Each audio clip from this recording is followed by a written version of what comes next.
The streets of Gaza are draped in a chilling silence, a silence born not of peace, but of shock and grief. News of Yahya Sinwar's death spread like wildfire, engulfing the city in a wave of mourning. Crowds gather, their faces etched with sorrow and anger. Sinwar, for many, was more than just a political figure.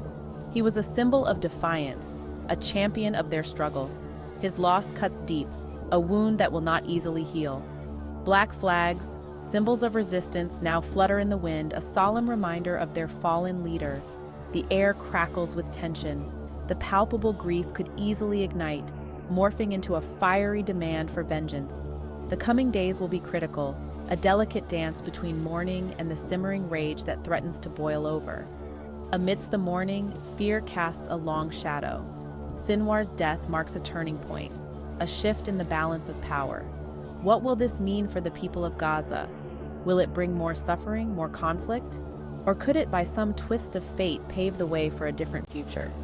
For now, all they have are questions, heavy with uncertainty. Yahya Sinwar was not born a leader. He was forged in the crucible of conflict, his spirit tempered by years of imprisonment and struggle. Born in a refugee camp, Sinwar's life was inextricably linked to the Palestinian cause. He joined Hamas in its infancy, drawn to its unwavering commitment to resisting Israeli occupation. Sinwar quickly rose through the ranks, his strategic mind and unwavering resolve earning him the respect of his peers. He was a man of contradictions, ruthless in his pursuit of Palestinian liberation, yet deeply respected by his people for his commitment to their welfare. He oversaw the construction of tunnels, a lifeline for besieged Gaza, and the development of Hamas's military capabilities.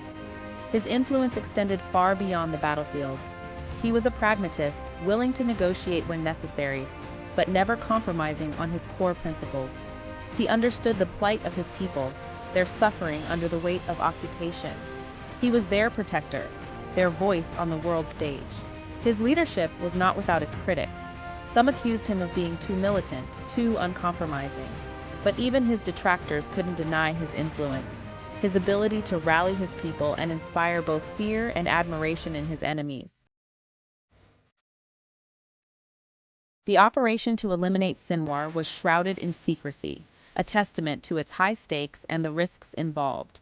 Israeli intelligence agencies worked tirelessly, gathering information, tracking Sinwar's movements, waiting for the opportune moment. Their target was not just a man, he was a symbol, a linchpin in Hamas's infrastructure.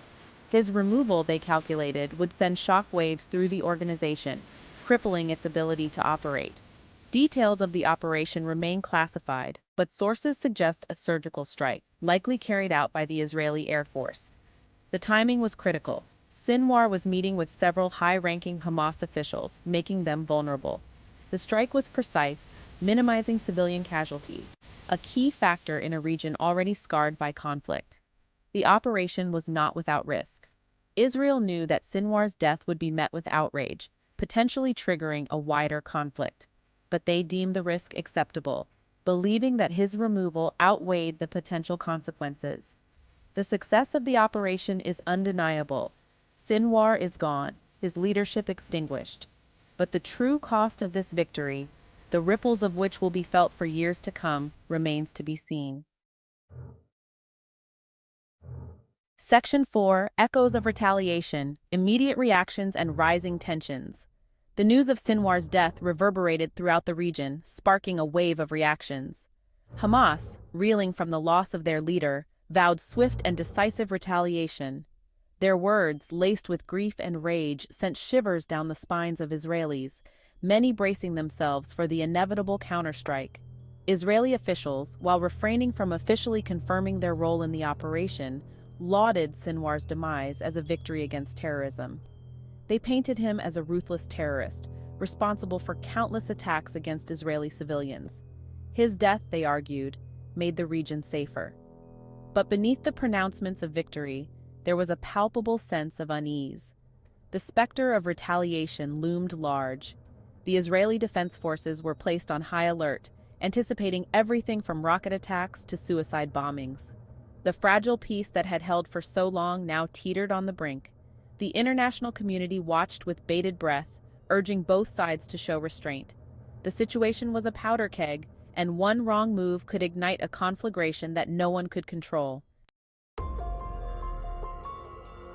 Section 5: The Fight for Control, Power Vacuum, and Potential for Escalation.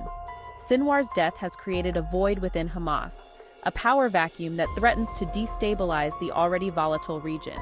Rival factions within the organization are jockeying for position, each vying to fill the void left by their fallen leader.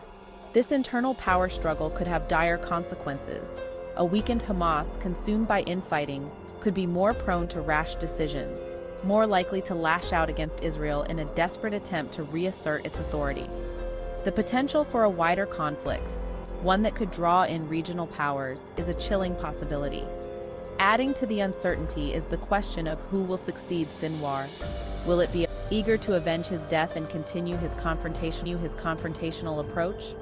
Or could this be an opportunity for a more pragmatic leader to emerge, one willing to engage in dialogue and explore alternative paths to peace? The answer to this question will have profound implications not just for Hamas, but for the entire region. Section 6: A fragile peace hangs in the balance. The international response and the path forward. The international community faces a critical juncture. Sinwar's death could be a catalyst for further violence, or it could be a turning point, an opportunity to break the cycle of hatred and bloodshed. The coming days and weeks will be crucial in determining which path the region takes. The United Nations has called for calm and restraint from all parties, urging them to avoid actions that could escalate the situation. Diplomatic channels are working overtime, trying to prevent the situation from spiraling out of control. But words alone will not be enough.